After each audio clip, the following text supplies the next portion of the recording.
អនុញ្ញាតឲ្យខ្ញុំបានធ្វើការបញ្ជាក់ជូនទៅបងប្អូនជនរួមជាតិយើងគឺចង់បញ្ជាក់ជូនបងប្អូនជនរួមជាតិយើងពីខេត្តពោធិ៍សាត់ដោយសារឃើញមានការលើកឡើងច្រើនពីរឿងបញ្ហាថៃនិងបញ្ហាភ្លើងរវាងប្រជាជនចក្រថៃនិងប្រជាជនចក្រកម្ពុជាខ្ញុំបាទសូមការបំភ្លឺសូមធ្វើការបំភ្លឺជូនបងប្អូនជនរួមជាតិពីនេះទៅថាទី1ប្រជាជនចក្រកម្ពុជាយើងនៅពេលនេះម៉ោងនេះថ្ងៃនេះយើងពុំបានយកភ្លើងពីប្រជាជនចក្រថៃចូលមកកាន់ប្រជាជនចក្រកម្ពុជានៅក្នុងបណ្ដាញជាតិរបស់ប្រទេសទាំងពីរទេគឺការយកភ្លើងពីបណ្ដាញជាតិថៃ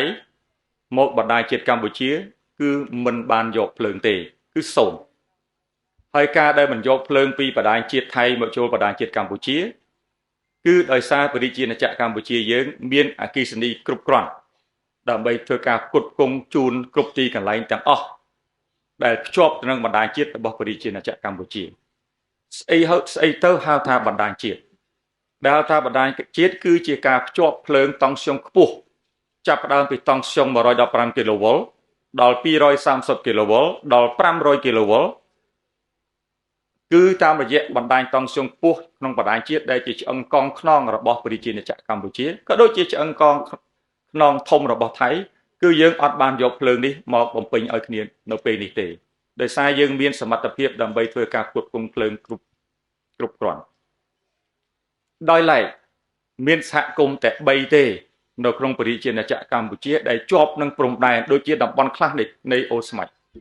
ដែលយកភ្លើងពីថៃតាមរយៈតង់ស្យុងមធ្យមខាងហ្នឹងអត់ចូលបណ្ដាញជាតិទេគ្រាន់តែភូមិចិត្តគ្នាយកបន្តិចទៅដោយសារវាចិត្តគ្នាប្រសិនបើមានការផ្ដាច់ពីថៃយើងក៏អាចមានលទ្ធភាពដើម្បីជូនភ្លើងពីបណ្ដាញជាតិហ្នឹងទៅផ្គត់ផ្គង់ដែរដូច្នេះប្រសិនបើមានការអាក់ខានបណ្ដាញជាតិរបស់យើងគឺអាចឈរជើងបានសូមបញ្ជាក់ជូនប៉ុណ្ណឹងប៉ុន្តែក៏សូមអំពាវនាវបងប្អូនយើងទាំងអស់ទូទាំងប្រទេសដែលបានស្ដាប់ព័ត៌មាននេះសូមកុំឲ្យដុតព័ត៌មាននេះឲ្យទៅជារឿងផ្សេងសូមកុំឲ្យក្លែងពាក្យសម្ដីសូមកុំឲ្យឌឺដងថាយើងមិនត្រូវការគ្នាទៅវិញទៅមកនៅក្នុងពិភពលោកយើងនេះការភ្ជាប់បណ្ដាញប្រទេសមួយទៅប្រទេសមួយគឺជាផលចំណេញទាំងអស់គ្នាអាមេរិកក៏យកភ្លើងពីកាណាដាប្រទេសនៅក្នុងបណ្ដាសហគមន៍អឺរ៉ុបក៏ប្រតិកន្លាគ្នាទោះបីជាមានការតឹងតែងព្រំដែនអីក៏នៅតែប្រើភ្លើងទៅវិញទៅមកនៅអាហ្វ្រិកក៏មានបណ្ដាញឆ្លងប្រទេសដូចគ្នានៅក្នុងអាស៊ានយើងក៏មានផែនការដើម្បីភ្ជាប់បណ្ដាញអគ្គិសនីអាស៊ានជាតិដូចគ្នាជាពិសេសការប្រជុំចុងក្រោយជំនួបកម្ពុជារវាងថ្នាក់ដឹកនាំអាស៊ានទាំង10នៅឯប្រទេសម៉ាឡេស៊ីដោយសារម៉ាឡេស៊ីធ្វើជាម្ចាស់ផ្ទះអាស៊ានឆ្នាំនេះក៏មានការលើកឡើងអំពីបញ្ហានៃការភ្ជាប់បណ្ដាញអគ្គិសនីអាស៊ាន10ទាំងអស់គ្នាថ្ងៃអនាគតដូច្នេះការបំភ្លឺនេះគ្រាន់តែជាការបំភ្លឺជាព័ត៌មានជូនជនរួមជាតិហើយសូមអំពាវនាវកុំឲ្យដុតរឿងទៅជារឿងផ្សេងសូមឲ្យប្រទេសទាំងអស់នៅក្នុងអាស៊ានមានការសហការគ្នាជាបន្តថៃនិងកម្ពុជាក៏ត្រូវសហការគ្នាបន្តដើម្បីចំណេញទៅចំណេញមកទៅវិញទៅមកដូច្នេះបញ្ហានេះសូមឲ្យបងប្អូន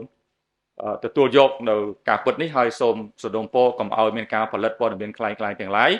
ដែលវាប្រឆាចពីការពិតសូមអរគុណ